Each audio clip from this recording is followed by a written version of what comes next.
Breaking news, doctor Yunus এমন একটা কাম করেছে, তাকে স্যালুট জানাইতে ইচ্ছে করে।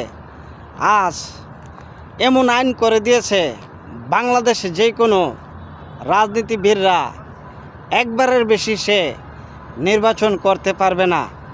বাংলাদেশ যদি উলটপালট হয়ে যায়, সে আইনকে কেউ লঙ্ঘন করতে পারবে না, আর বদল করতে পারবে না। এই হলো বাবার নাম ঠেলাজি। আজ বোঝা যাবে কে বা কাহারা এবারের নির্বাচনে জয় হয়। শুধু মনে রাখবে, একবার যদি তুমি জয় হও, যদি ভালো কাজ করো, তাহলেও তোমার পরবর্তীতে কোনো আশা নেই। শুধু একবারই সে আইন করে দিয়েছে ডক্টর ইউনূস। এটাই হলো সফলতা কামনা করছি এবং সুখে দুঃখে আমাদের পাশে থাকবে সেই বলি